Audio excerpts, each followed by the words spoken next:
آپ کے غلام اسلم فرماتے ہیں رات کو میں اور جناب عمر نکلے تھے تو ایک مکان میں ہم نے دیکھا کہ ایک عورت نے نا اس کے بچے بار بار شور کر رہے ہیں اور وہ کچھ پکا رہی ہے، آواز آ رہی ہے۔ تو حضرت عمر نے دروازے پہ دستک دی، کون ہے دروازے؟ کہا میں ایک غلام ہوں۔ حضرت عمر کہتے ہیں غلام ہوں، بہن کیا مسئلہ ہے، بچے کیوں رو رہے ہیں؟ تو بی بی کہنے لگی تمہیں کیوں بتاؤں، جاؤ نا اپنا کام کرو۔ حضرت عمر نے اصرار کیا تو تلخ لہجے میں، جس سے غصہ نہیں کر جاتے حکمران، councillor, chairman, M P M N A ناراض نہیں ہو جاتے، اس تلخ لہجے میں بی بی کہنے لگی دعا کرو اللہ میرے اور عمر کے درمیان قیامت میں فیصلہ کرے۔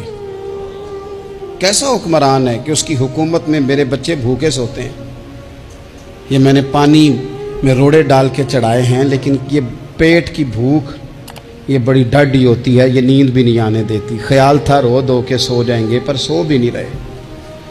حضرت فاروق اعظم دوڑے گئے، گھر سے سامان، اناج، غلہ کندھے پہ رکھا۔ خادم کہتے میں نے کہا کہ مجھے دے دیں، فرمانے لگے چل تو وعدہ کرنا قیامت میں بھی میرے بوجھ اٹھائے گا۔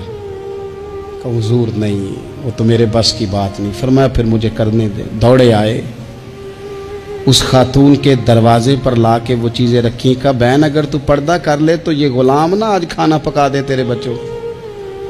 پھر وہ گھی چڑھا کے، چینی ڈال کے، کچھ سامان پکتا تھا وہ کھانا پکایا۔ غلام کہتے ہیں جب پھونکے مارتے تھے تو داڑھی سے دھواں نکلتا تھا، آگ جلاتے تھے دھواں نکلتا، پھر کھانا پکایا، پھر ان بچوں کو کھلایا۔ پھر حضرت عمر فاروق رضی اللہ تعالیٰ عنہ نا تھوڑے پیچھے بیٹھ گئے تو بچوں کے ساتھ اس طرح کی باتیں کرنے لگے کہ وہ ہنس پڑے۔ جناب اسلم کہتے ہیں بچے اس بیوہ کے ہنستے تھے، بچے ہنستے تھے اور عمر روتے تھے۔ جب وہ ہنستے تھے تو فاروق روتے تھے۔ پھر وہ بچے آہستہ آہستہ لیٹنے لگے اور جب وہ سونے کی طرف بڑھنے لگے تو حضرت عمر کہنے لگے بہن میں جاؤں؟ کہنے لگی رب تیرا بھلا کرے، میرا کلیجہ پھٹ جاتا اگر میرے بچوں کو آج شام بھی روٹی نہ ملتی۔ تو سیدنا فاروق اعظم رضی اللہ تعالیٰ عنہ کہنے لگے پھر تو میرے لیے دعا کرے گی؟ کہنے لگی میں دعا کرتی ہوں اللہ عمر کی جگہ تیرے جیسا کو نیک آدمی بٹھا دے۔ تو حضرت عمر کہنے لگے ایک چھوٹی سی گزارش بھی مان لو گی؟ کا کیا؟ فرمانے لگے کوئی یہ میری خدمت اگر پسند آئی ہے تو عمر کو معاف نہیں کر دیتی؟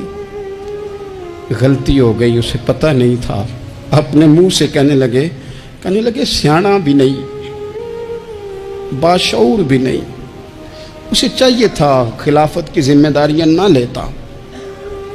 لیکن حضرت صدیق نے کہا تو وہ مان گیا، لیکن بہن میں اسے جانتا ہوں، بزدل بڑا ہے، کمزور بڑا ہے، ضعیف بڑا ہے، اگر تو قیامت میں اس کی شکایت لگائے گی تو بڑا کمزور پڑ جائے گا، اس کے لیے مشکل ہو جائے گا۔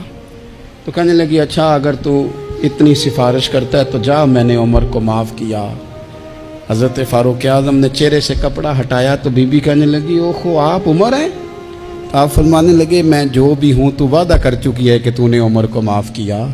پھر باہر نکلے اور اپنے خادم جناب اسلم سے کہنے لگے 2 بندے اور بلا اور انہیں گواہ بنا کہ میں نے اس غریب کے روتے بچے ہنسائے ہیں، تو جا کے ان کو بتا میں نے وہ ہنسائے ہیں، اس کے بھوکے بچوں کو میں نے روٹی کھلائی ہے، اور تو گواہ ہو جا کہ اس بی بی نے خود کہا ہے بغیر جبر کے، میری گزارش پہ کہا ہے کہ میں نے عمر کو معاف کیا۔ کیوں نہ ہم بھی اپنی اپنی ذمہ داریوں کا احساس کر لیں، کیوں نہ ہم بھی جہاں جہاں ہماری ڈیوٹی ہے ہم بھی وہاں غور کر لیں، کہیں ایسا تو نہیں کہ ہم بھی کمزور پڑ گئے ہیں، ذمہ داری تو لے لی ہے پر اب ہم ادا نہیں کر پا رہے۔